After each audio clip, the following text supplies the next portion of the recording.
It all begins on a silent, moonless night at the clan headquarters, as a desperate scream echoes through the corridors. Inside, the young Beckley Woon is being restrained, his father staring at him coldly without uttering a single word. The clan leader dismisses everyone to quiet the uproar, leaving the boy frozen in confusion and disbelief. He then commands that the incident must remain secret, and that the Beckley clan will not seek revenge. Unable to believe what he's hearing, Beckley Woon clenches his fists, trembling with anger and frustration. His father insists it's for the clan's own good, warning Beckley not to act impulsively. Hearing that, the boy feels utterly betrayed by the very man who should have protected him most. Tears fill his eyes as he asks how his father can call himself a man when he refuses to avenge his wife. Heartbroken, the young man cries out that his father isn't even human, just as the door slams in his face. At that moment, he decides to leave, cutting every remaining tie with the Beckley clan. Knowing he's too weak for revenge now, he swears to train until no one ever dares to underestimate him again. His plan is to create a new sect, gather loyal followers, and build his own power. One by one, he'll hunt down everyone responsible, even those who just stood by and watched.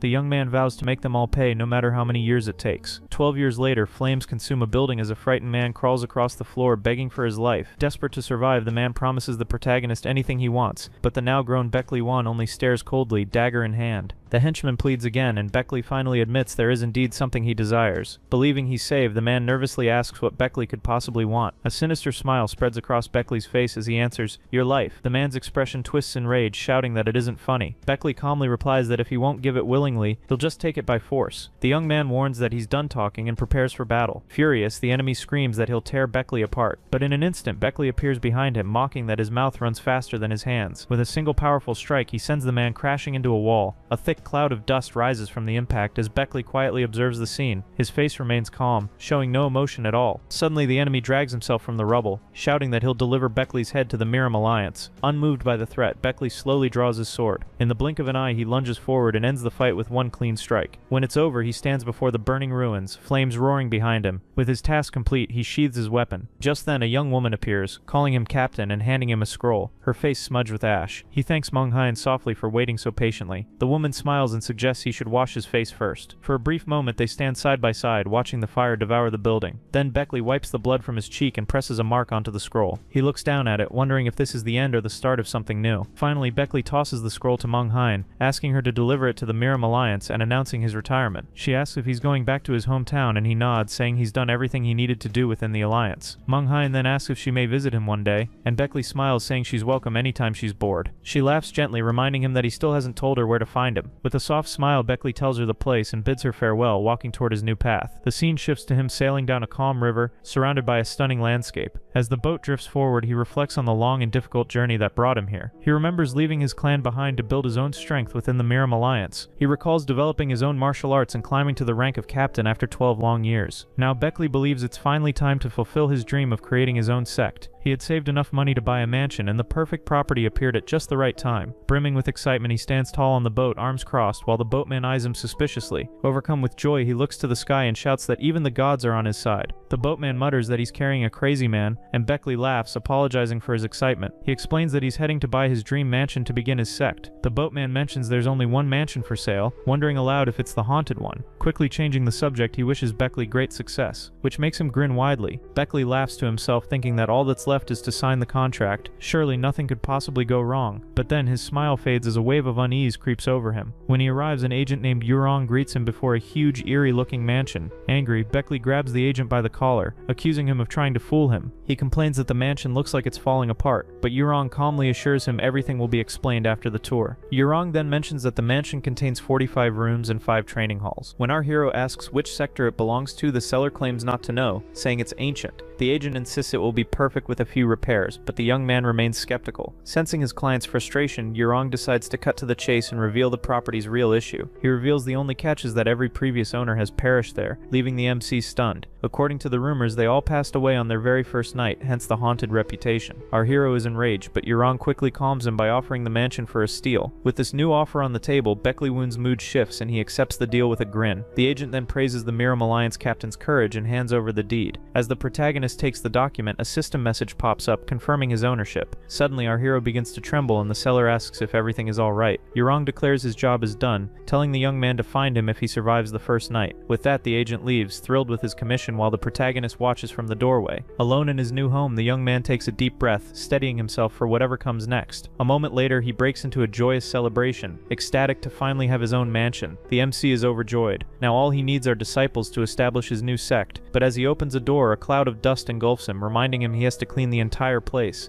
Without wasting a second, our hero rolls up his sleeves and gets to work scrubbing the floors. With a cloth tied around his face, he starts clearing the thick cobwebs from the ceiling. After most of the work is done, he flashes a satisfied smile while wiping down the last piece of furniture. Stepping out into the courtyard, he realizes only the main hall is left to clean. Determined to finish, the protagonist throws open the hall doors with his arms outstretched. But upon entering, he is greeted by the sight of a mysterious sword resting on a stand in the center of the room. The young man approaches, wondering if the previous owner might have forgotten it there by chance. Thinking he struck gold, he picks up the weapon, imagining the money he could get for it. The instant he touches the sword, his eyes widen as a strange light envelops him. Abruptly, our hero finds himself transported to a futuristic all-white space, completely bewildered. A system screen materializes, assessing him as a martial artist, and awarding him the highest possible score. The MC grows even more confused, trying to make sense of the bizarre situation. All at once, he senses imminent danger and instinctively dodges an attack from above. Startled, he draws the sword from the stand, realizing it is incredibly real and sharp. Immediately after, the system announces that the test's difficulty is being recalibrated. It finally dawns on our hero that this must be what happened to all the previous owners. Looking up, he spots a strange mechanism on the ceiling, likely the source of the attack. Making the situation even more tense, the system announces the test will begin on extreme difficulty. Realizing he's being put to the test, he decides to face the challenge head-on. A new window appears, informing him that the challenge will be a test of martial prowess. Instantly, the ceiling mechanism begins to glow, preparing to unleash another assault. The protagonist braces for a fight, ready to show them why he was a captain in the Miram Alliance. Wielding the sword, he dares the mechanism to give him its best shot. However, while defending, he notices a distinct pattern in the attacks and pauses for a moment. But the sheer force of the blow sends our hero flying across the room. As he lands far away, he notices the attack cease, concluding he is outside the system's range. This gives the young man a moment to breathe, but his sword has been completely shattered. Suddenly, a new sword rises from the floor, and he wonders if the system is providing him with another. Now armed with a new weapon, the MC realizes the rules of this test are more flexible than they first appeared. Our hero begins to analyze the situation, formulating a new strategy. He deduces that if the mechanism's range is limited, it must be protecting something important. With this insight, the young man charges toward the cannons, determined to uncover what lies beyond. With a spectacular leap, the protagonist soars over several of the strange weapons, but a glance upward reveals a new and highly unpleasant surprise that leaves him in shock. Dozens of new cannons emerge from the ceiling, unleashing a relentless barrage in his direction. The attacks are swift and numerous, turning the test into a chaotic battlefield. Though surrounded, our hero remains undaunted, expertly dodging and blocking every shot. He skillfully deflects the projectiles with his sword, displaying incredible combat prowess. The young man sustains a few minor cuts, but stays completely focused on his objective. With a fierce battle cry, he extends his hand, preparing for a high-risk maneuver. The sword begins to crack under the immense pressure of the onslaught, threatening to break apart. Yet the protagonist refuses to yield, facing the challenge with a look of pure fury. A massive explosion of blue energy erupts, engulfing the test room and obliterating everything in its path. As the smoke slowly dissipates, the result of the MC's final attack is revealed. Using a swift technique, he spins, creating a defensive whirlwind of energy around himself. While airborne, our hero unleashes another skill, generating a phantom field to disorient his foe. He then prepares his ultimate move, a powerful crescent slash, to end the test once and for all. The attack strikes its target dead on, creating a blinding flash of light that illuminates the entire area. The object that appeared to be the test's core finally shatters under the immense force of the blow. With the core destroyed, the protagonist plummets to the ground amidst a shower of flying debris. Back in the main hall, he lands hard. The exhaustion from the intense battle finally hits him. To his surprise, however, the young man notices a few steel spheres are still intact. All at once, the hilt of the sword he was holding disintegrates into dust in his hand. At that very moment, a system window appears, announcing that the test has been successfully completed. Our hero looks around to see the mansion fully restored, shining like it was newly built. Another message confirms that he has passed the test of martial prowess with flying colors. The system informs him that the mansion's hidden functions will now be unlocked at their highest level. A new sword, glowing with soft blue energy, slowly descends toward him, sparking his curiosity. The MC takes hold of it, muttering that after everything he went through, it's the least the system could offer. A final message appears, stating that the test will end once he gives the mansion a name. With a confident grin, Beckley Woon declares that the name was chosen long ago. He proclaims with an aura of determination that his sect shall be known as the Righteous Heaven Sect. The system confirms the mansion has been successfully registered under that name. Right after, a glowing mark materializes on the protagonist's palm, symbolizing his new sect's birth. The system warns him that from this point forward, his life is about to change dramatically. Unafraid, our hero challenges any spirits lurking in the mansion to reveal themselves. Instead, the system unexpectedly announces the initialization of the mansion sect system. This shocking revelation leaves Beckley Woon speechless, his mind reeling with confusion. The entire mansion begins to glow and tremble, signaling that a profound transformation is taking place. The next morning, the protagonist is seen chasing Yurang down the street, shouting his name in fury. The agent greets him casually, asking if he enjoyed a peaceful night in his new home. Our hero grabs him by the collar, enraged that he was never warned about the system's existence. He points at the system window only he can see, yelling that it wouldn't leave him alone all night. Seeing nothing, Yurang asks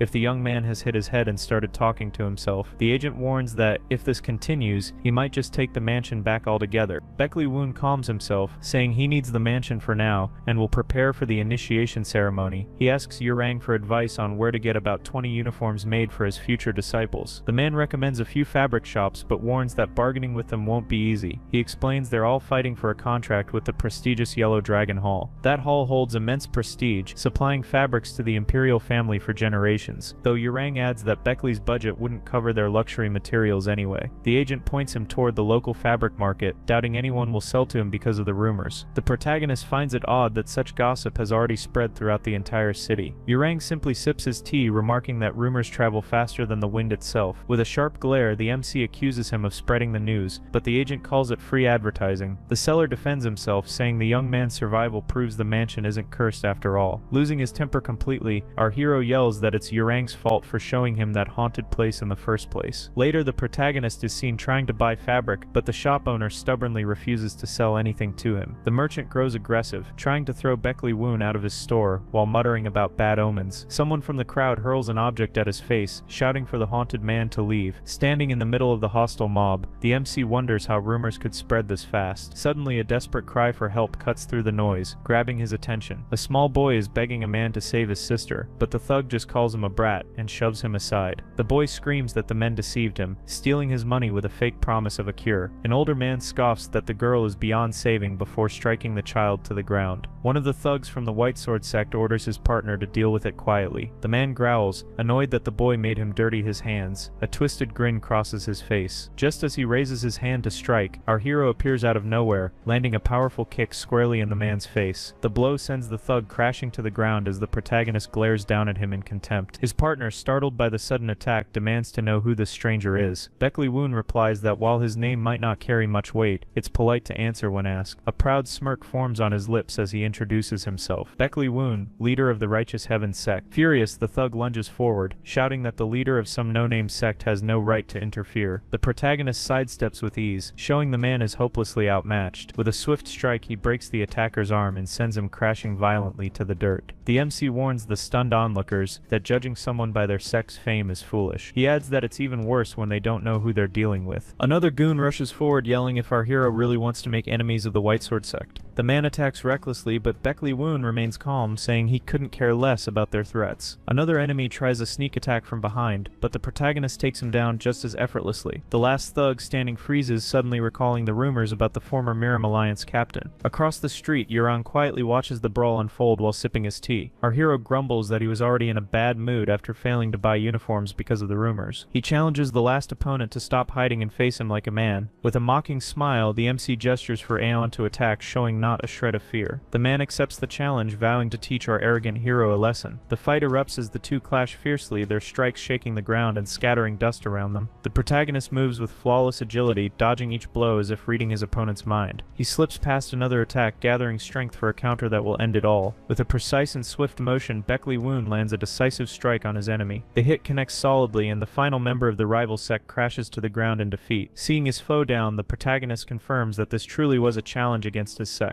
He gives them a warning. If they desire a real fight, they are welcome to visit his sect anytime to settle the score. Radiating confidence, the MC tells them to leave quietly unless they wish for things to escalate further. The defeated man shouts that our hero will regret this day as he and his men retreat. Once the battle ends, Beckley Woon approaches the boy and the elderly man, asking if they're unharmed. The boy, recalling the hero's need for uniforms, uniforms, offers his sister's services in gratitude. He kneels and pleads for help, begging our hero to save his gravely ill sister. The young man tries to refuse, saying this is a matter for a doctor, not me, but the system suddenly detects a new trade opportunity, labeling the target as third grade. Curious and cautious, the MC asks the boy to explain his sister's illness in more detail. The boy says their parents died long ago, leaving only the two of them to survive together. He tells how his sister's illness began recently, her hands and feet freezing over without reason. An elderly gentleman arrives, introducing himself as the owner of a fabric shop from the neighboring village. He mentions that the girl, a former worker, had vanished, which prompted him to come looking for her. The boy then leads everyone to his home, a fragile shack that looks ready to collapse at any moment. He rushes inside, excitedly shouting that he's brought a ghost-catching warrior to save his sister. The protagonist feels awkward at the misunderstanding, but is struck by a strange, heavy energy in the air. Inside, he's shocked to see the girl warming her hands and feet directly in the fire without pain. The girl turns, asking who he is, while the hero tries to process what he's witnessing. Our hero realizes that even with her limbs in the flames, her skin remains untouched by burns. The system warns that the fire's heat and the cold within her body are locked in fierce conflict.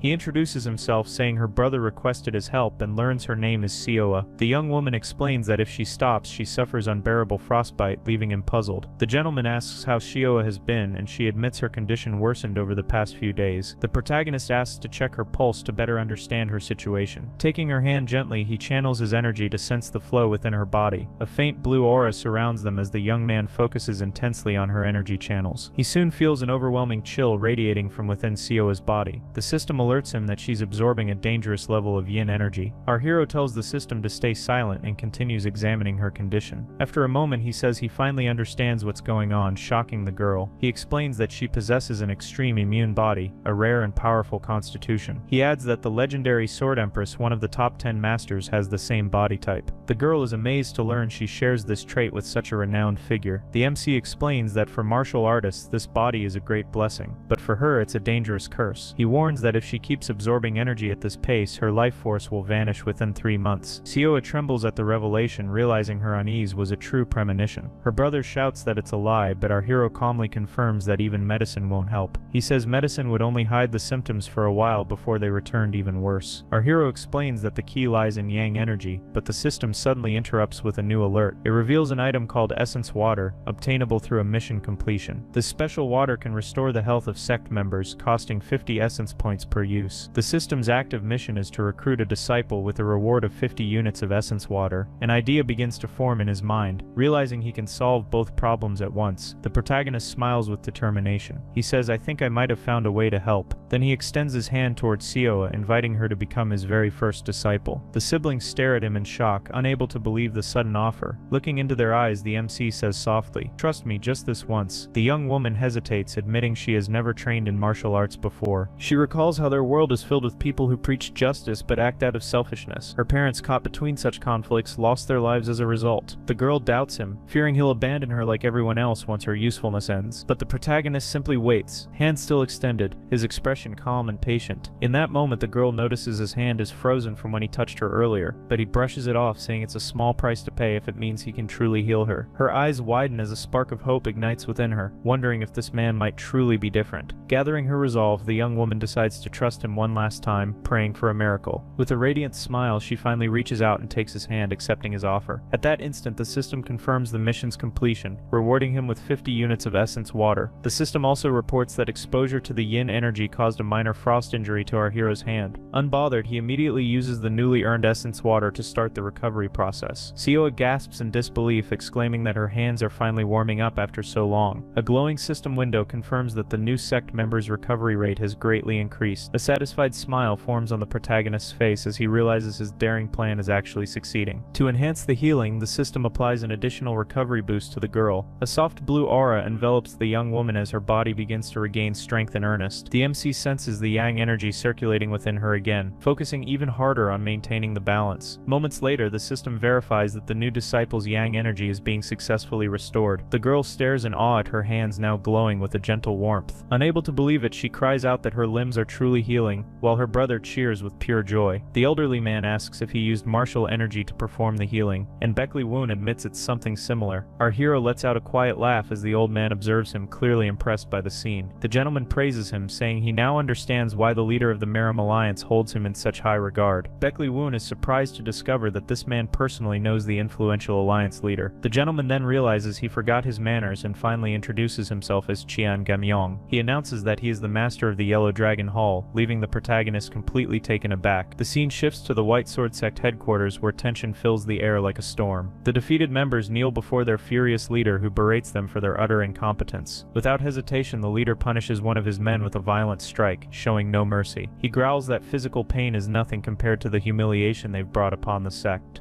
With cold fury, he orders his subordinates to drag the failures to the punishment chamber at once. The men plead for forgiveness, desperately begging for another chance to redeem themselves. But the leader ignores their cries, his focus fixed solely on the name Beckley Woon of the new sect. A sinister grin spreads across his face as he decides to prepare a grand welcome for the young man. Back at the siblings' home, the protagonist stands silently, still processing the shocking revelation. He asks for confirmation. "Are you truly the master of the Yellow Dragon Hall?" The man laughs warmly, admitting he suspected from the start that our hero was no ordinary person. Beckley apologizes for not realizing his identity sooner, but the master waves it off, saying, "It's fine." The master then extends an invitation for him to join his guild, promising full and unwavering support.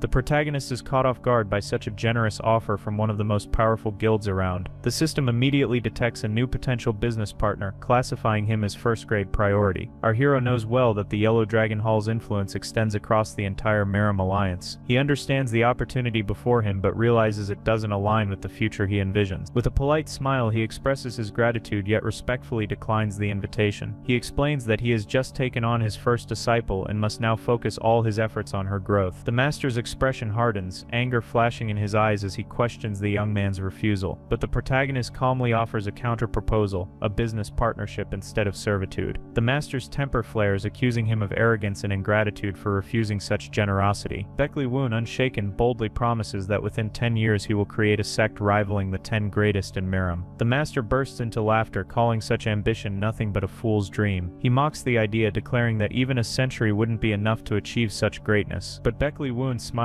faintly and clarifies that the fame he seeks isn't for himself, which only deepens the man's confusion. With a confident gaze, the young man asks to meet the master's disciple to discuss the hall's future directly. Grinding his teeth, the master reluctantly agrees to the audacious request. He warns that while his disciple will come, the final decision will depend on the young man's worth. However, he adds one condition: if the new sect disappoints him in any way, Beckley will bear full responsibility. As a spectral dragon materializes behind him, his voice echoes with power and warning. In response, a glowing white tiger manifests behind Beckley Woon as he assures the master there's nothing to fear. Seeing the young man's unwavering confidence, Qian Gamyong finally relents and accepts the terms. He then orders his men to bring out the silk, leaving the protagonist and the siblings speechless. Moments later, the servants return with a cart overflowing with fine, high-quality fabrics. The master explains that this is the contract fee, and the siblings stare in awe at the priceless materials. The protagonist expresses his gratitude, privately noting how advanced the master's hidden guards seem to be. Meanwhile, the master reflects that the young man's audacious confidence mirrors his own younger self. Inside his carriage, the master calmly instructs his subordinate to take him to a particular destination. He wishes to pay a visit to an old friend, asking to be taken to the headquarters of the Unorthodox Alliance. The young man, however, requests a chance to form a business partnership with the Yellow Dragon Hall. The master grows irritated, claiming he offered friendship only to be met with blatant arrogance in return. Yet the protagonist repeats his bold 10-year promise, asking if that alone isn't a worthwhile opportunity. Trying on his new uniform, the young man smiles, pleased with how comfortably it fits and moves. A system message pops up, confirming that the outfit was crafted by a highly skilled artisan. Immediately afterward, another prompt appears, allowing him to select a new reward, something that takes him by surprise. The choices before him are a spellbook, a rare elixir, or the unlocking of a unique exclusive trait. After pondering for a moment, he chooses the third option, intrigued by its mysterious potential. The ability grants him the power to awaken hidden traits within any disciple who joins his sect. The system displays Shio's information, revealing her strong sense sense of duty but fragile physical condition. Her current traits, diligence, adversity, and responsibility, remain undeveloped due to her weakened body. He wonders aloud why he can't select a new trait for his disciple just yet. The system explains that the disciple must first raise her overall strength before unlocking new traits. Determined, he decides to personally train her until she's strong enough to evolve her own abilities. Without hesitation, he declares that training begins immediately, catching both siblings off guard. Nervously, the young woman doubts whether she's capable of learning any martial arts at all. She recalls how he once saved her, but the fear of disappointing him still lingers in her heart. Remembering his reassuring words, she gathers her courage and convinces herself everything will be fine. With a hopeful smile, she asks eagerly what she'll be learning first. Her master announces that her first lesson will be the traditional horse riding stance. The girl sighs softly, a bit let down by the simplicity of the task. He explains that the exercise is crucial for conditioning and will last for a full hour. Quietly, she processes his instruction before hesitantly asking if he truly believes in her potential. He tells her that her yin energy flows naturally and abundantly within her, making her a rare prodigy. Inwardly, he knows he can't waste the opportunity to train someone with such a perfect constitution. Suddenly, Urang comes running toward the mansion, shouting breathlessly for the young master. The agent delivers an urgent letter from the White Sword Sect, still panting heavily. Curious, the protagonist wonders what they could possibly want this time. Recalling the confrontation from the previous day, he suspects the message is connected to that event. Opening the letter, he discovers that the White Sword Sect is hosting a duel tournament. Urang explains that their leader is infamous for his cruel nature and fiery temper. He warns that the man enjoys humiliating weaker sects during such competitions. Still, Urang admits it's odd since the leader usually targets only sects of equal status. He carelessly dismisses the protagonist's sect as insignificant, earning a sharp glare in response. A confident grin spreads across Beckley Woon's face as determination fills his eyes. He declares this is the perfect moment to make their sect's name known across the land. Shio, worried, voices her concern about whether they'll even be safe participating. She admits her fear of being a burden, reminding him it's just the two of them. Then he reveals his shocking plan: she will be the one competing in the tournament. Her cheeks flush red, her heart pounding as the realization sinks in. Moments later, panic takes over and she screams at the thought of fighting alone.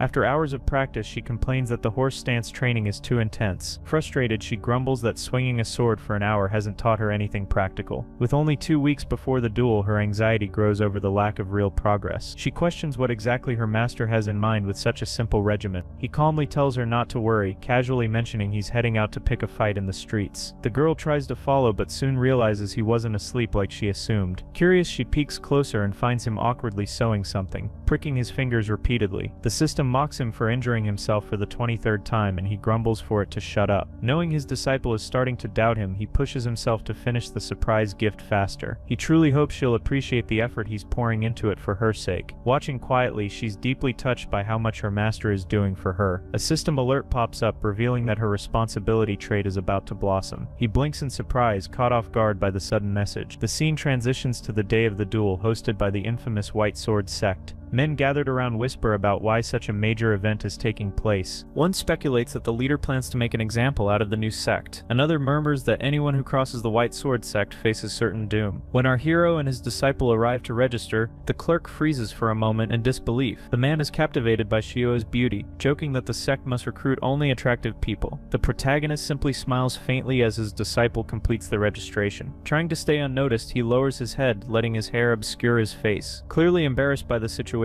he shyly asks if she likes her gift, and she replies that despite the clumsy stitching, she absolutely loves it. The scene shifts to the tournament stage, where the leader of the White Sword Sect makes his grand entrance. He announces the beginning of the event, claiming it was organized to strengthen bonds between sects. With a smirk, the leader unveils a special reward prepared for the tournament's grand champion. As he opens the ornate box, the crowd gasps in disbelief at the sight of a rare blue pill. It's revealed to be one of the Wudang elixirs, renowned for stabilizing a warrior's inner energy flow. The audience erupts with excitement, showering the leader with praise for his supposed generosity. One of the attendants approaches and reports that the preliminary rounds are ready to begin. The leader scans the crowd with thinly veiled disdain, secretly mocking them as foolish sheep. With a malevolent grin, he vows that today no one will ever dare to oppose his sect again. He commands his disciples to display their overwhelming strength and crush every opponent without mercy. The first phase of the tournament begins, fighters taking their places inside the bustling arena. The young waifu grips her wooden staff tightly, her trembling hands betraying her nerves. She looks to her master, asking if she's truly capable of doing this, but he remains calm and collected. He reminds her of their training, though she protests that all she ever practiced was the horse stance. The protagonist tells her to have faith, assuring her that everything he taught her was for this exact moment. He promises she's far stronger than she realizes, surprising her with his quiet confidence. Her fear fades, replaced by a determined smile as she vows to do her best, trusting fully in her master. Soon after, the announcement echoes through the arena. The preliminary rounds are officially starting. Shio introduces herself as a disciple of the Righteous Heaven Sect, facing a rival from the Blue Moon Sect. Her opponent scoffs, mocking her appearance and saying she doesn't look like a fighter at all. She admits she's only been training for a month, and he laughs, calling her reckless for even entering. The judge raises his hand to signal the start, and her opponent lunges forward with arrogance. But Shio moves first, channeling all her strength into a single decisive strike. The man is sent flying across the stage, crashing to the ground as the crowd falls silent in disbelief. The spectators and the judge stare, stunned that the match ended before it even began. Her opponent struggles to comprehend how he was defeated by one clean blow. The judge hesitates before finally declaring Shio of the Righteous Heaven Sect the winner. The crowd erupts with murmurs, amazed at the girl's unexpected victory. The protagonist smiles faintly, commenting that this is why he told her to believe in herself. He explains that in recent weeks he taught her not just technique but the mindset of a true martial artist. He knows most beginners hold back, afraid of causing harm and never unleashing their full strength. But Shio is different. She fights without hesitation, unafraid to embrace her full potential. The young Wu Jin cheers with her master, who congratulates her warmly for her achievement. He predicts with confidence that she'll advance to the tournament's main rounds with ease. This gives him the freedom to observe the other participants and evaluate their abilities. The next fight introduces Jing Wang from the fearsome and dominant White Sword Sect. Jing Wang's power is overwhelming, defeating his opponent with one merciless strike. The protagonist watches intently, analyzing the man's movements and attitude. Even after victory, Jing Wang refuses to stop, continuing to attack his fallen opponent. The judge shouts for him to cease, reminding him the match is already decided. Ignoring the plea, Jing Wang delivers a final brutal blow, leaving the crowd uneasy. The judge reluctantly announces his victory as the fighter clicks his tongue in annoyance. Our hero observes silently, finding it pathetic how he flaunts superiority without honor. Shio runs up to her master, beaming with excitement at having reached the main round. Proudly, she recounts her victory and thanks him for teaching her to use her full strength. But her joy fades when she senses a sinister aura emanating from Jing Wang.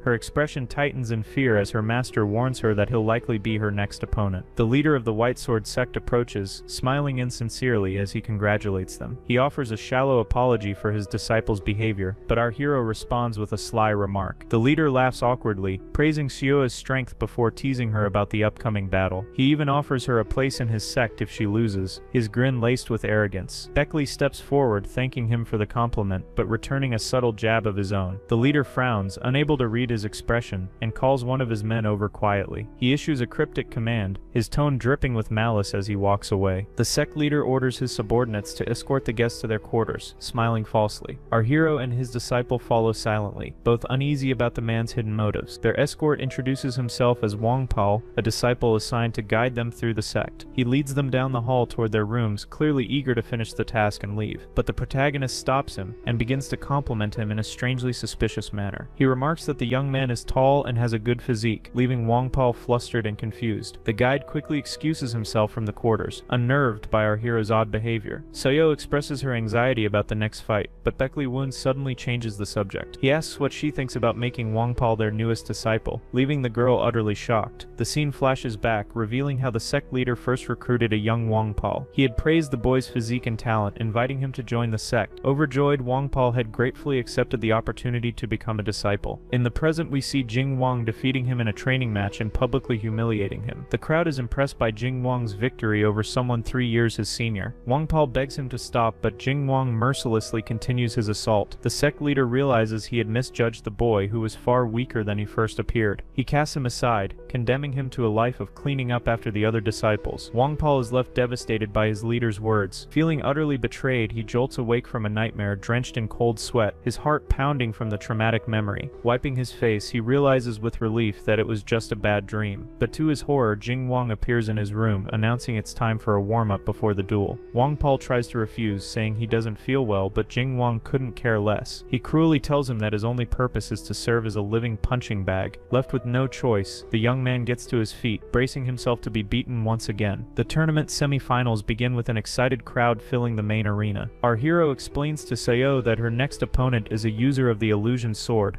When he asks how she plans to defeat him, she replies that she just needs to avoid being deceived. The protagonist smiles, telling her there's an even simpler way to win this fight. He points toward the sky, offering a cryptic clue for his disciple to use in the upcoming battle. With a confident look, the MC assures her that with this knowledge she is certain to win the duel. Yurong shows up and congratulates our hero on Seo's incredible progress, but Baekli Woon says he'll only accept congratulations after she has won the entire tournament. The girl's opponent taunts her, claiming her lucky streak ends here and that everyone expects her to lose. The young waifu stands her ground, retorting that her master's belief in her is all that matters. The enemy laughs, calling both her and her sect leader crazy for their misplaced confidence. The fight begins and Seo charges forward, determined to win and prove her master right. The two begin to exchange a flurry of fast and precise blows, showcasing their impressive combat skills. The enemy commends the girl's courage, but she knows she can't let her guard down for even a second. The young waifu recognizes his fundamentals are on another level entirely, forcing her to be cautious. Suddenly her opponent retreats, a change in strategy that catches her by surprise. The man taunts her for falling back and prepares to employ his illusion techniques. The girl realizes she must keep her focus centered to avoid falling for his tricks. Wielding two staffs, the enemy launches a dual attack, aiming to confuse and strike simultaneously. The blow is swift and powerful, but Seo manages to parry it with her own staff. She successfully blocks the attack, but the force of the impact sends her stumbling backward. Her enemy is surprised she managed to block his special move and offers a word of praise. Admitting he underestimated her, he unleashes his purple aura, preparing to fight with his full power. With a malevolent grin, he launches a volley of energy blasts toward our heroine. The attacks come from all sides, fast and relentless, making them incredibly difficult to defend against. The young waifu stays on high alert, trying to dodge the incoming blasts, but the situation is dire. The protagonist explains that users of the illusion sword are typically weak in close quarters combat. He tells her that if she can just get close enough, victory is assured. With a determined gleam in her eyes, Seo declares she's just getting started and charges forward. She sprints toward her enemy, skillfully weaving through the barrage of energy attacks.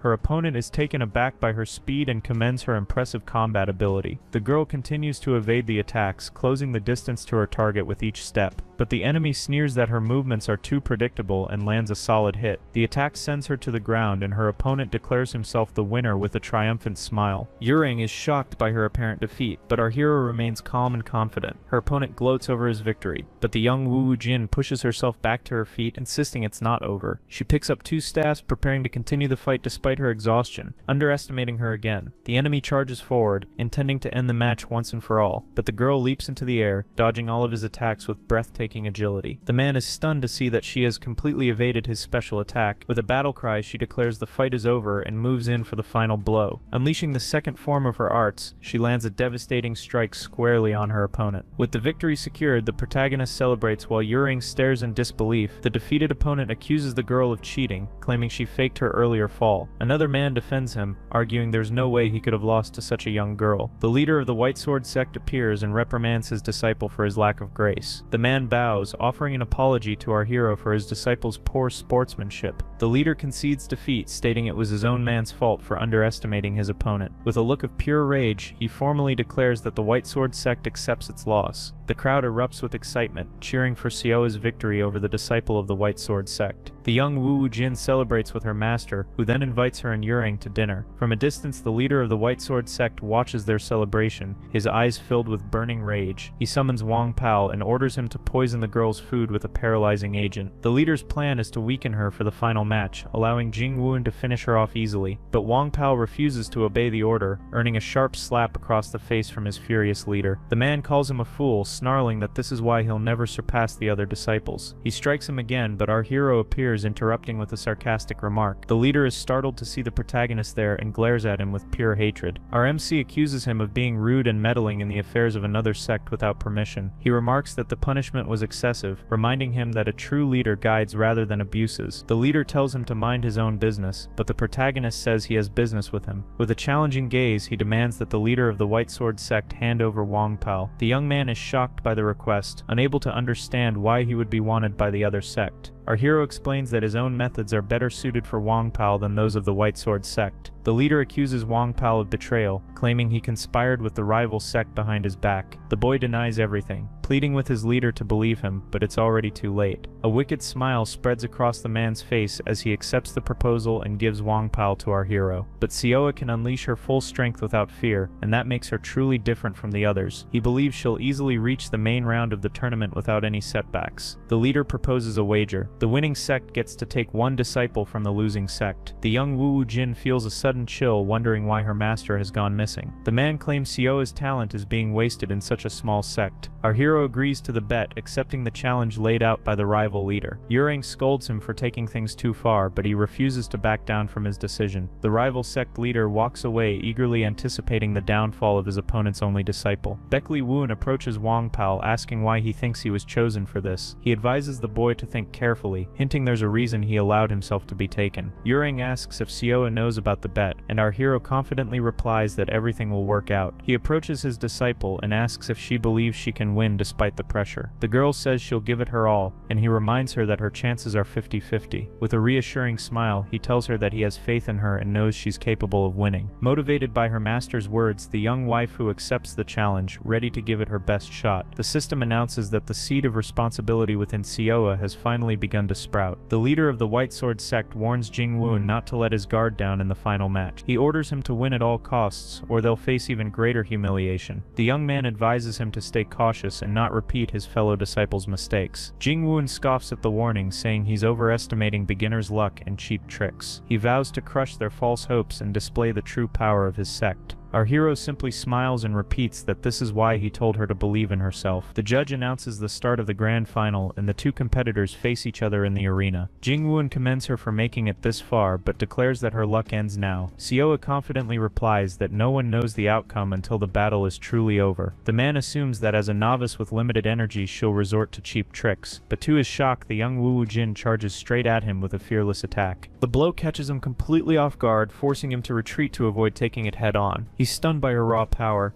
realizing her energy is far greater than he anticipated. Our hero explains that while the assumption was logical, she possesses a unique advantage. Thanks to her extraordinary body, she naturally accumulates vast reserves of energy, making her incredibly strong. Sioa keeps attacking with everything she has, knowing this might be her only chance to win. She leaps into the air for an aerial strike, but her opponent manages to block it just in time. He counters with a powerful kick that sends her flying across the arena. As she crashes to the ground, he seizes the moment to unleash a finishing blow. He admits her energy is impressive, but still dismisses her as a mere beginner. Jing Wuwang unleashes a devastating technique, sending her airborne with a brutal upward strike. The young waifu realizes her opponent is immensely strong and that she'll need a new strategy to stand a chance. He promises to finish her in 10 seconds and relentlessly pressures her with a flurry of attacks, but the girl refuses to give in, declaring she won't lose so easily. Suddenly, the system announces that Sioa's responsibility trait has been activated during the fight. As the girl blocks another attack, a new system window appears with additional information. Her traits of diligence and adversity begin to merge into a new, stronger disposition. Her eyes start to glow as power surges through her, awakening a hidden ability within. With her newfound clarity, she effortlessly evades an attack, carefully analyzing her opponent. In extreme situations, her reasoning and judgment are now drastically enhanced, giving her a critical edge. Letting out a fierce cry, she dodges another strike and prepares to counterattack. In a swift movement, she disarms her enemy, sending his weapon flying across the arena. The man praises her for enduring this long, but warns that he will now use his ultimate technique. He charges forward at full power, asking if she can withstand his final blow. The young waifu braces herself, ready to face the devastating attack. The rival sect leader shouts that the fight is over, causing our hero to despair for a moment. She recalls her master's words, her confidence instantly reigniting as she stands firm. The opponent's strike causes a massive dust explosion, tearing apart part of the arena. The man is thrown backward by the force, collapsing in total defeat. The protagonist stands in disbelief, while Yurong can hardly believe what he just saw. The rival sect leader recognizes the technique, wondering if it's the legendary Yin Cold Energy art. With her hand glowing blue, Sioa prepares to unveil her new technique. She unleashes the third form of her basic arts, a technique brimming with energy. The girl focuses her single-point strike, preparing for the match's decisive blow. With a faint smile, she remarks that the move feels cold yet incredibly powerful, but the exertion is too much, and she collapses in the arena, prompting her master to rush to her side. The protagonist leaps forward to help his disciple, but the judge tries to stop him. He shouts that the result has already been decided, yet our hero ignores the rules. The fallen opponent and the judge are left speechless by the sect leader's decisive action. With one final effort, the judge declares Xiao the victor and the crowd erupts in cheers. The young Wu Jin awakens in her master's arms, smiling brightly at her triumph. The white sword sect leader is seething with rage, humiliated before everyone. Our hero asks if she can stand, gently helping her to her feet. With a proud grin, she says she kept her promise and won the grand final. He congratulates her, praising her for her brilliant performance throughout the tournament. Yurong celebrates their victory and the protagonist tells him to make the official announcement. He declares that the grand champion of the tournament is Xiao from the Righteous Heavens sect. Beaming with joy, the girl soaks in the cheers and admiration of the crowd. Our hero takes the chance to announce the official founding ceremony of his sect. He invites everyone to the event in 1 month, stirring a wave of excitement. The audience is stunned to learn that the winning sect hasn't even been officially founded yet. The rival sect leader accuses him of using the tournament to promote his own sect. He claims our hero deliberately hid the yin cold energy art, deceiving him all along. But suddenly Wang Pao steps forward, grabbing his former leader's arm to stop him. He urges him to maintain his dignity and not act impulsively. The man accuses him of betrayal and attacks him with his purple energy. He yells that traitors must be punished, sending Wang Pao into panic. But our hero intervenes, blocking the strike and saving the young man's life. He demands to know what the leader thinks he's doing, glaring at him seriously. Beckley Woon reminds him that Wang Pao is now a disciple and deserves respect. He challenges him to a fight if he's still unsatisfied with the tournament's result. The rival sect leader retreats, intimidated by our hero's strength. He tells the protagonist to do whatever he wants and storms away in humiliation. The man swears he will never forget the disgrace he suffered today. Wang Pao wonders if someone as untalented as him can truly begin anew. Our hero encourages him, saying he's already a fine martial artist who can prove himself. The young man recalls all his past humiliation, feeling a faint spark of hope. With a determined look, he thanks the protagonist and promises to give his all. A system window confirms that Wang Pao has officially become the sect's second disciple. As the event concludes, Yurang jokes that our hero seems to be taking all the credit for their victory. 2 weeks later, on a bright and tranquil morning, the sect mansion stands quietly under the sun.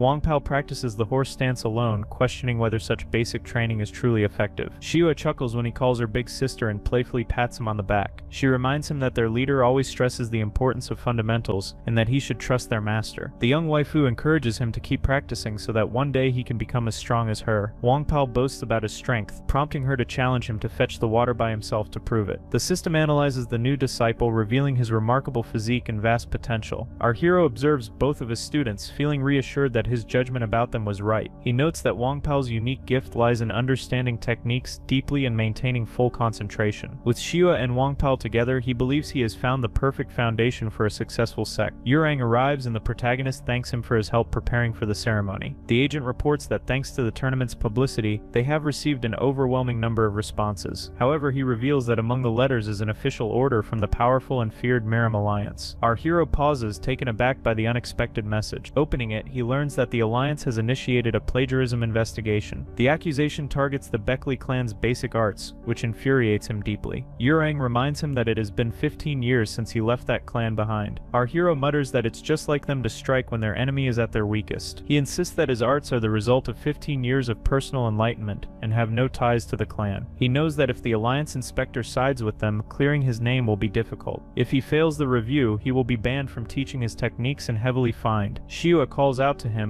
and he realizes that a second review would be even harsher. Without hesitation, our hero decides to take matters into his own hands immediately. He must prove that his arts are original, which means studying the manuals of other sects. The issue is that he has no clue where to find those manuals. Suddenly, his disciples shout, interrupting his troubled thoughts. They announce that visitors have arrived, a surprise that catches him off guard. Two strangers appear at the mansion, one warning the other not to touch anything without permission. Our protagonist steps forward, demanding to know who they are and why they've come. The pair identify themselves as members of the Celestial Squadron and salute their former captain. Xiao watches in confusion, not understanding why they would call him that. A small grin crosses our hero's face as he realizes their visit might turn things in his favor. Meanwhile, Yurang worries about the Beckley clan's deep influence within the Alliance. Knowing they will likely favor the clan, he briefly considers withdrawing from the partnership, but his advisor urges him not to. He is told that this challenge is unlike any before and courage will be key. Yurang then decides to raise the stakes, quickly writing a letter and ordering it to be delivered delivered at once. He plans to involve the unorthodox alliance in the growing dispute. With a sharp grin, he concludes that the best defense is a bold offense and acts immediately. Elsewhere, the Beckley clan leader complains about his subordinates provoking our hero's sect. Changong retorts that it was his personal choice and that the patriarch should not interfere. He argues that the leader's eldest son lacks talent, while his daughter is gifted but far too reckless. The patriarch responds that leadership has no gender, so that isn't the problem. Changong accuses him of letting the protagonist go despite knowing how gifted he was. He reminds him of how brilliant and pure-hearted the young man used to be, a true prodigy of their clan. The patriarch agrees, saying they must remind the hero of his rightful place. The Council of Elders decrees that he must understand his roots will always tie him to the Beckley clan. The protagonist's father says that adversity is essential for growth and that this will be his lesson. He orders Changong to confront the young man and remind him of the clan's authority. Changong vows to personally bring their lost prodigy back, no matter the cost. The scene shifts to the day of the founding ceremony for the promising new Righteous Heavens sect. An alliance strategist confidently states that no sect has ever passed a plagiarism review unscathed. Changong replies that he isn't worried, as he plans to bring the protagonist back regardless. The strategist doesn't fully grasp his obsession, but Changong insists the young man is more than just family. He claims that if the protagonist had stayed, he would have become the greatest sword master of his generation. Even though he left, his extraordinary talent remains crucial to the clan's future. A vast crowd gathers, eager to see how Beckley Woon will respond to his old clan's summons. With a thunderous boom, the mansion gates burst open, and all eyes turn to the entrance. Our hero steps forward, ready to face his past head-on. The system warns him that his heart rate is spiking and advises him to breathe deeply. Suddenly, a figure leaps from the crowd, charging straight toward him. With a fierce shout, the man unleashes his opening the heavens technique, striking at everyone in his path. The blast of energy ripples through the crowd, forcing clan members to defend themselves. Changong and the others stand stunned by the sudden chaotic attack. Our hero appears holding a large banner, prepared for the confrontation ahead. He introduces himself as the leader of the Righteous Heaven sect and thanks everyone for coming. But before the ceremony begins, he announces that there is an important matter to resolve first. In a solemn tone, he steps forward, ready to confront the plagiarism charges brought against his sect. He declares that his sect has been accused of stealing the martial techniques of the Beckley clan. The crowd gasps in disbelief, and Urang can hardly believe he's addressing the issue so directly. Some whisper among themselves, wondering if he just admitted guilt, while others find the scene fascinating. Changong assumes that the hero is about to surrender,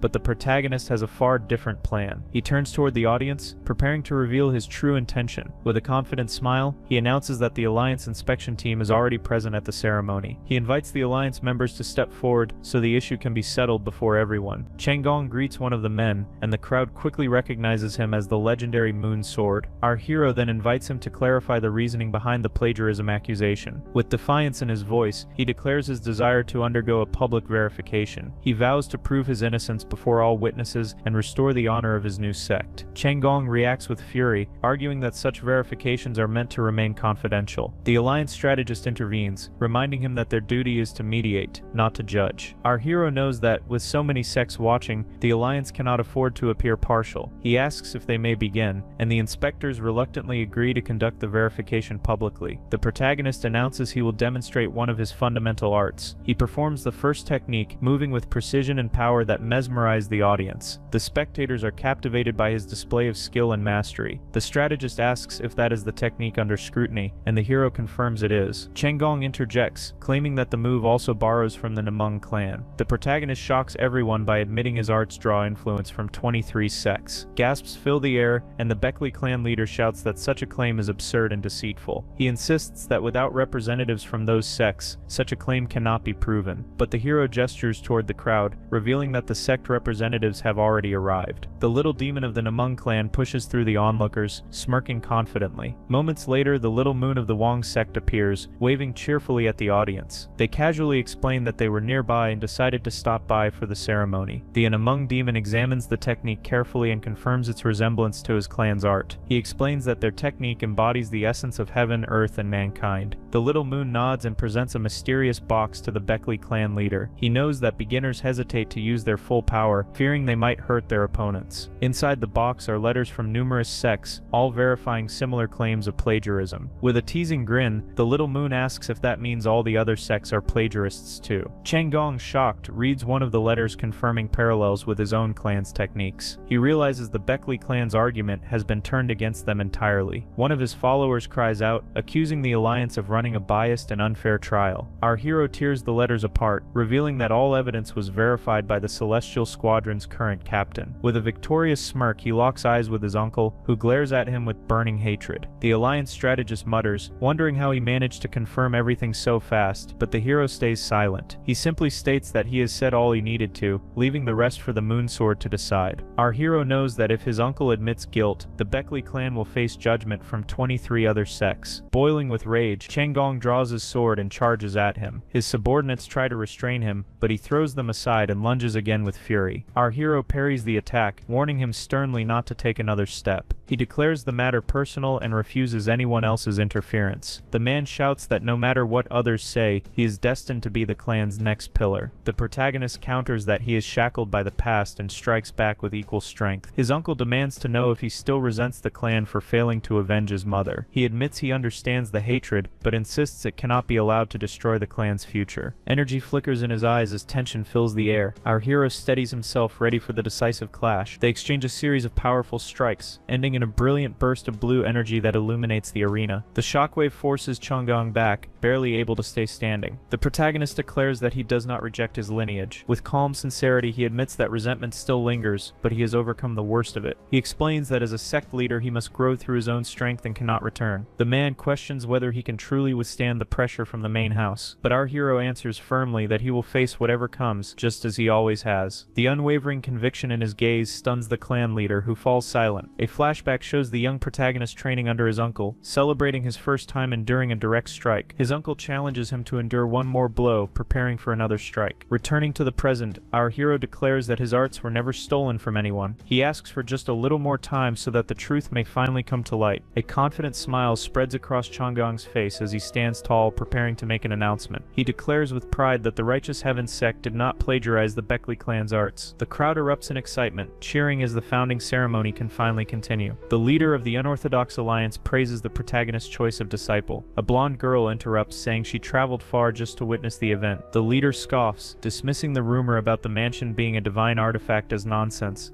Finding the protagonist far more interesting than he expected, he decides to leave for now. A disciple from the Dragon Hall observes him depart, silently assessing her potential new ally. She sees him already celebrating with his disciples, planning their next business venture. The scene shifts to the Miram Alliance headquarters under a calm and sunny sky. Shio is stunned, realizing that not a single applicant has joined their sect yet. 3 days pass, and still no one comes to enlist under their banner. Our hero remains composed, though the system warns him that his heart rate is unstable. The young Wu Jin anxiously asks how they're supposed to recruit any disciples. She suggests Wang Pao should try scouting in the streets, but the protagonist has another idea. He instructs him to deliver a sealed scroll to a group of merchants, leaving him puzzled. The scroll, as the protagonist reveals, holds a strategy to attract talented disciples. It details an issue within the Alliance's military department involving a martial school. The Miran School's disciples had refused a joint training session, causing internal friction. The Alliance classifies schools into major and minor sects, fueling intense rivalries. Jago Pyong explains that while things were once balanced, the new generation isn't the same. The Mujang School's disciples have become overwhelmingly strong, breaking the old equilibrium. The strategist admits they tried convincing the schoolmaster, but he won't abandon his students. After 3 straight defeats, it's clear the man wants to restore his school's pride. A carrier pigeon lands with a message, and the strategist prepares a formal directive. He orders that all Miran School disciples attend the training session, as originally planned. The vice strategist accepts the order, ready to execute his superior's command. The story cuts to a nearby forest where a young man jolts awake from a nightmare. Panting heavily, he gets up, trying to steady his breathing. San Munchak, another disciple, scolds him for bringing shame to their school. He responds that it's not even his turn for night watch, and that he should rest more. Apologizing for the training boycott, he takes full responsibility for their actions. He believes being sent to an unknown sect is punishment for their defiance. San Munchak tells him to relax, suggesting they can intimidate the sect's leader if needed. Suddenly, a dark silhouette steps out from the shadows, putting them on alert. Our hero enters the clearing and introduces himself as the righteous Heaven Sect's leader. He announces that their entrance test begins immediately. The rule, he says, is simple, and the disciples tighten their grips on their weapons. He explains that if even one of them reaches the sect gate, all will pass the test. The schoolmaster yells for his disciples to ready themselves for battle. Before they can react, our hero launches a sudden attack, knocking them down effortlessly. The man is left speechless by the sheer force of the protagonist's power. Barely able to comprehend what happened, he warns them they must survive to pass. The scene shifts to Hubei province, where warriors discuss recent developments. They talk about the Murin school's training now being held at an unfamiliar sect. One of them remarks that the location doesn't matter, the alliance must have its reasons. A confident young woman declares that regardless of where it's held, she'll emerge victorious. She remembers the day her brother left, promising he'd return for her someday. The young girl had watched him go, her heart heavy with sorrow. Feeling completely abandoned, she had stood still, lost in despair within her own clan. The necklace he left her became her only reminder of that painful day. Revealed as the protagonist's sister, she vows not to lose until she learns the truth. Back in the forest, our hero clashes with the Murin school's disciples, sword in hand. He compliments them for exceeding his expectations and smiles before his next strike. One of the disciples checks on his comrade's condition while the hero asks for his name. The man introduces himself as San Munchak and accuses the hero of attacking without cause, but the protagonist explains that it's simply his teaching method. He must gauge their limits. San Munchak reminds him of the rule and prepares to face the challenge ahead. He knows beginners hesitate to use full strength out of fear of causing harm. The young man asks what happens if they fail, and our hero just smiles. He tells them that failure means being banned from the next training event. The protagonist warns that he'll tie them up and lock them away until it's over. That would mark them as cowards, the greatest shame for any martial artist. Panicking, the disciples prepare to fight with everything they have. They gather together, agreeing that defeating our hero here and now should count as a pass. With a confident smirk, Beckley Woon dares them to test their luck against him in the forest. He praises their boldness and prepares himself to face every disciple at once. Our hero moves with blinding speed and devastating force, defeating them all in a single instant. He remarks that their strategy might have worked on someone else, but not on him. One disciple stares in disbelief, unable to accept how easily they were beaten. The protagonist glances around and sees the rest of them sprawled across the ground. He mocks them for losing their fighting spirit so quickly, calling them disappointingly weak. In a blink, he appears behind one of them, complimenting the young man's steady stance. Our hero then criticizes him for being too rigid, before landing a sharp and precise strike. He continues his relentless assault, his movements quick and calculated, pushing them to their limits. One of the disciples shouts his partner's name, rushing forward to help.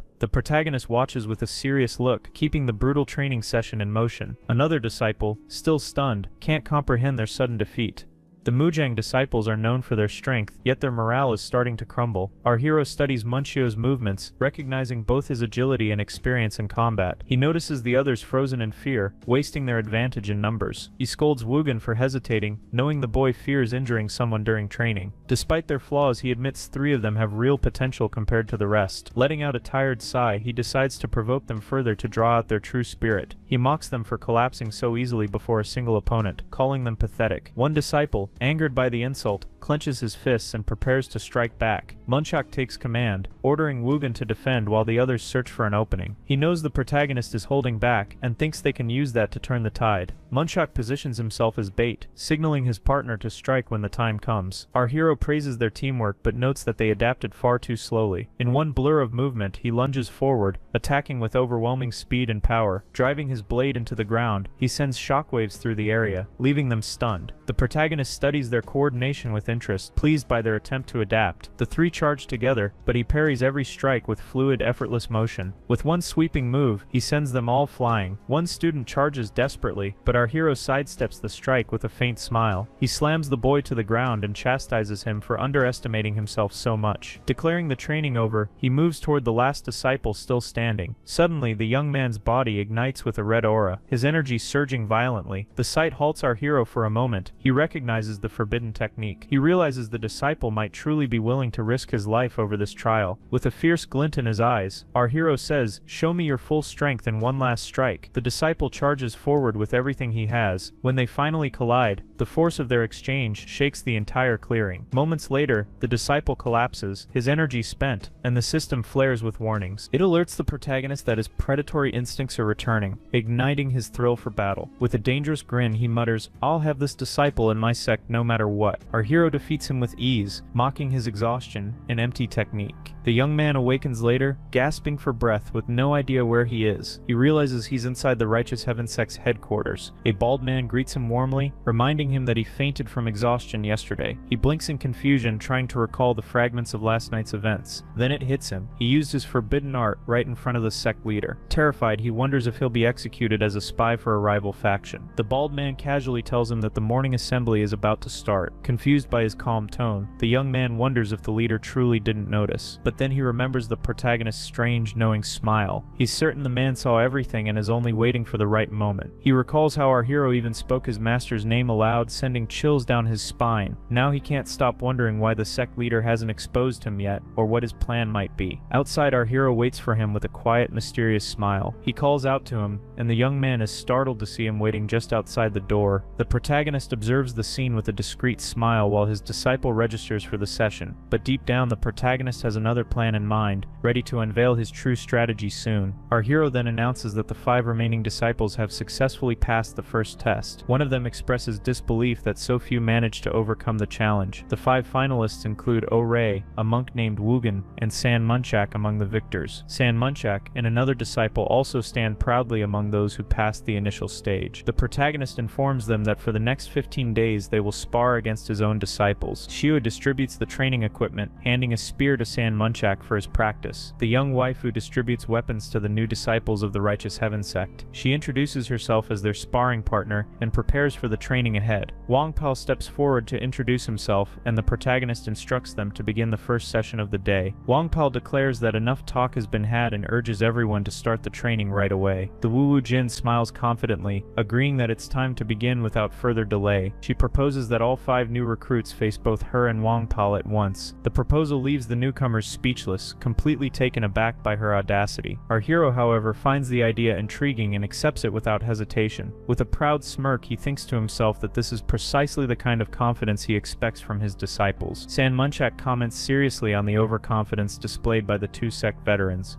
But Wang Pao interrupts, insisting he can take them all on by himself, and tells Shio to simply observe. San Munchak steadies his stance, remembering the 3 years of defeat against the Mujang school. Still, he declares that they won't lose to a sect no one has ever heard of before. With determination, Munchak yells that he'll end this quickly and charges headfirst into battle. He clashes with San Munchak in a whirlwind of spear strikes, each blow faster than the last. With a powerful spin, he warns that the fight is far from over and prepares another assault. Sparks erupt as their weapons collide again, the air thick with tension and effort. He readies what seems to be his finishing move, intent on ending the duel decisively. With unwavering focus, San Munchak announces his final blow as Shio watches closely. But suddenly, Wu Jin intercepts his strike with her spear glowing faintly in blue light. A system notification flashes, revealing that her unique trait Clear Mind has been activated. Munchak is stunned as a chilling energy flows from her weapon into his own. With a mischievous smile, she warns him that this might sting a little and to brace himself. The young waifu then releases a surge of energy that blasts her opponent backward through the air. Seeing this, the other disciples shout their partner's name in alarm, fearing for him. Shio turns to the group and challenges them to come at her all together without holding back. San Munchak Wu Jin roars that his name isn't the rest, and attacks furiously, but she blocks it with ease. He compliments her strong defense, impressed by how much effort she's put into training. The waifu blushes lightly at his praise, thanking him with a shy smile, but he warns that his next move won't be as easy to block and prepares another attack. Suddenly, Wang Pao appears between them, blocking the monk's strike with precise timing. In one smooth motion, he grabs the monk's wrist, stopping the attack mid-swing. With a playful grin, Wang Pao announces that it's his turn to join in on the fun. He tightens his grip around the monk's arm, demonstrating his superior strength with ease. One of the recruits grits his teeth, acknowledging their power and shouting that now they'll fight seriously. At once, all 5 charge together in a coordinated assault against the veteran duo, but the MC's disciples parry every strike effortlessly. The spiky-haired recruit grows furious, humiliated that they're being overpowered by an obscure sect. From a distance, the protagonist watches in silence, his expression unreadable but focused. Another recruit suddenly unleashes a red aura, gathering strength for a massive counterattack. The young waifu is startled by the sudden surge in her opponent's energy. With a fierce cry, the burly man charges full force toward the 2 veterans. Another disciple gasps, unable to believe the amount of energy his partner is releasing. He cracks his whip toward Dan Rhyme while a comrade shouts her name anxiously. The man's wild strike kicks up up a cloud of dust but ends up hitting one of his own allies, who collapses instantly. When the dust settles, only one female recruit remains standing and the outcome is clear. The waifu turns toward her and calmly asks if she still wishes to continue. The girl stands frozen, unable to accept such a humiliating defeat. Her gaze shifts to her fallen teammates, realizing all 5 have been soundly beaten. Our hero then comments with a faint smile that it seems the training session has finally concluded. He reveals to the recruits that Sioa has only been practicing martial arts for a single month. Everyone is stunned by this revelation, while the young Wu Wu Jin simply winks playfully. One of the recruits whispers in disbelief, wondering how she can possess so much internal energy at her age. The MC instructs them to focus on teamwork and coordination from now on to grow stronger together. He adds that this lesson is especially crucial for a group that's been losing for 3 straight years. Our hero explains that they must learn to trust one another if they ever hope to become truly strong. He then ends the day's training, telling everyone to rest and recover from the exhausting sparring session. Before leaving, the protagonist asks the young disciple Wugan to stay behind for a private talk. The young man looks confused by the request, unsure what his new master could possibly want from him. Meanwhile, the other recruits walk away together, chatting and praising the incredible skills of the veteran duo. The scene transitions to the Sect headquarters, where the atmosphere is calm and peaceful for now. Suddenly, the system announces the activation of a sound barrier to secure their privacy. A transparent energy field materializes, sealing the 2 of them off from the outside world. Beckley Woon commends the young man for his sharp awareness, though the remark only deepens Wugan's confusion. Our hero then asks if they can finally finish their conversation from the day before. With his eyes glowing faintly, he demands to know why the young heir of the Bloodsword sect is here. His aura flares intensely as he insists on hearing a proper explanation without delay. He warns that if the young man lies, the consequences will be severe. Hovering slightly above the ground, the protagonist's pressure makes it hard for Wugan to even breathe. Terrified, Wugan grips his weapon tightly, debating whether he should try to flee. In a desperate act, he fires an energy blast to distract the MC and make a run for it, but the protagonist instantly appears behind him, calmly saying that escape isn't an option. With a piercing stare, our hero demands that Wugan explain his true purpose here. The scene flashes back 5 years to the Bloodsword sect's headquarters. A younger Wugan kneels before his furious master, enduring his harsh words about his lack of cruelty. The old man yells that he should have crippled his opponent completely, ensuring he could never wield a sword again. The master reminds him of his position as the young leader, asking how long he plans to keep disappointing him. Then the old man gives a horrifying command. The young man must eliminate his own older sister. He explains that she is fighting on the front lines against the Alliance and that the method doesn't matter.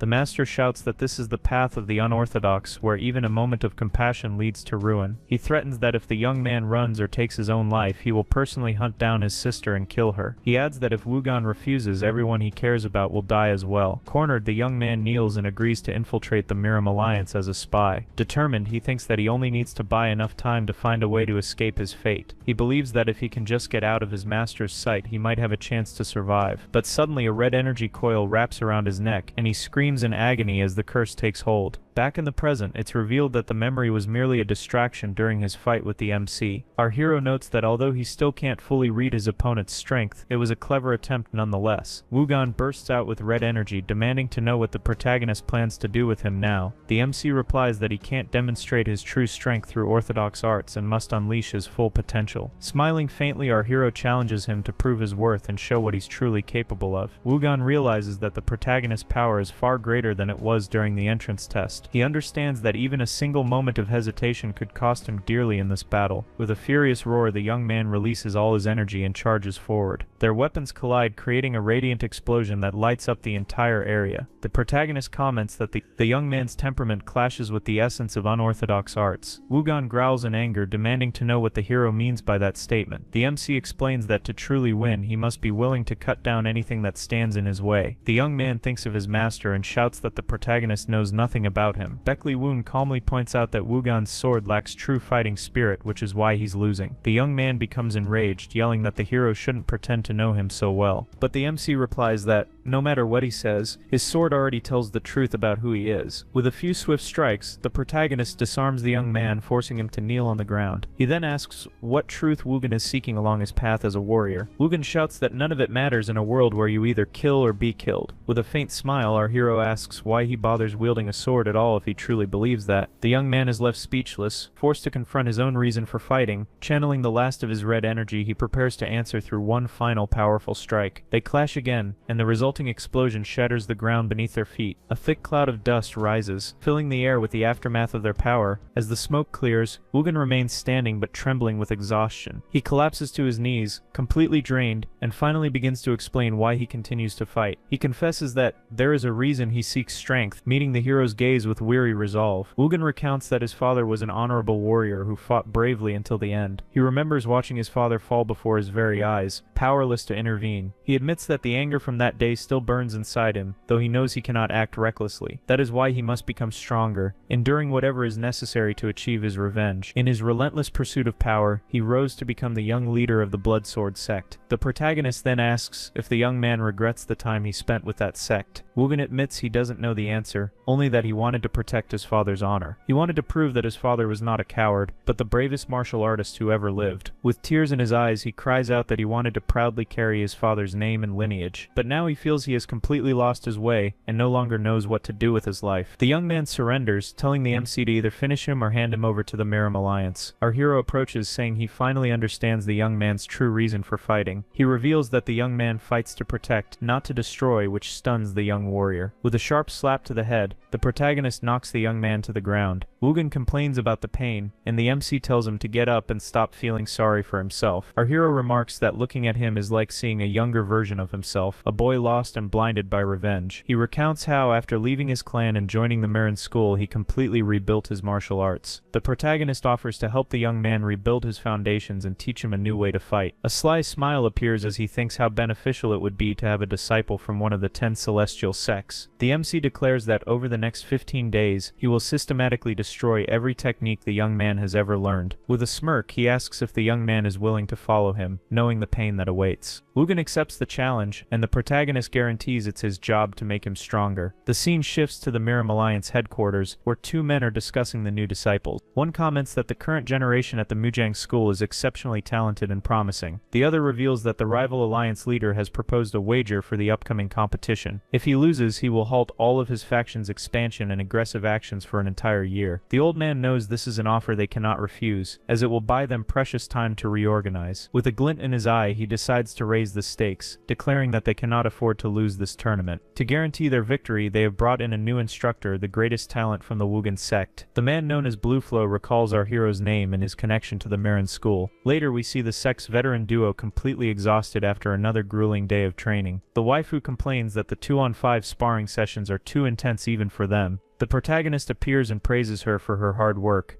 offering her a special reward. He promises that if she can win 8 out of the 15 matches against the Murray disciples, he will take her to a famous blacksmith he knows to have a custom weapon forged just for her. The young woman is thrilled by the idea but admits she doesn't know what a custom weapon is. Our hero explains it's a weapon crafted specifically to her measurements and fighting style. Overjoyed, the girl celebrates and vows to win the required matches to earn her prize. The next day during training, Wang Pao is amazed by Shio's rapid improvement. Samanchak asks if the sect leader is only nice to the people he actually likes. Wang Pao laughs at the question just as the protagonist appears, dragging Wugan behind him with a rope. He scolds the young man for disobeying his order to do nothing and ties him to a large rock. Holding a talisman, the MC prepares to activate the special trap he has set for the young man. The rope begins to crackle with lightning, constricting around Wugan's body with incredible force. Our hero explains that he must use his internal energy to escape without moving his body at all. Wang Pao questions the harsh treatment, but the protagonist tells him not to worry about it. He orders the group to continue their training, and the recruits advance to show how much they've improved. The MC tells Wugan to observe his teammates and consider why he was ordered not to fight. The recruits display impressive teamwork, attacking the veterans in a coordinated fashion. One of them realizes that Wugan isn't giving him any space to re-establish the spear's optimal range, so he decides to use his own body to close the distance and engage in close quarters combat. Wugan is surprised to see Sanminchek has already developed new hand-to-hand combat skills. He watches Sio's movements closely, wondering if a momentary opening he saw was a mistake or intentional. The protagonist remarks that their progress is notable and they've improved greatly in a short time. He taunts Wugan, saying that watching his friends fight must make him eager to join them. A system window announces that Sanminchek has entered a state of body-spear unity. The recruit has a breakthrough, realizing he can use his own body as an extension of his spear. With this newfound insight, he attacks with a level of force and precision that surprises everyone. Desperate, Wugan begs to be released, unable to bear standing by any longer. The MC explains that while Sanminchek is forging his own path, he is merely imitating his sect's arts. He adds that the young young man's body is so accustomed to those movements that changing them will be difficult. Since he can't fix the habits of the body, he must instead fix the habits of his internal energy. The protagonist states that while his partners are learning new styles, he must go further and destroy his own energy. He reveals that the young man must find his answers within his unused meridians in order to evolve. With a cry of agony, Wugan forces his energy to surge through the blockages in his body. The system warns that the young man's internal flow has turned chaotic, his energy now reversing its path. Our hero cautions him not to act recklessly, as the corrupted energy could shatter his core from within. The other recruits watch in horror, shocked by the brutal training their master is putting him through. San Munchak shouts his partner's name in worry, but the MC stops him from interfering.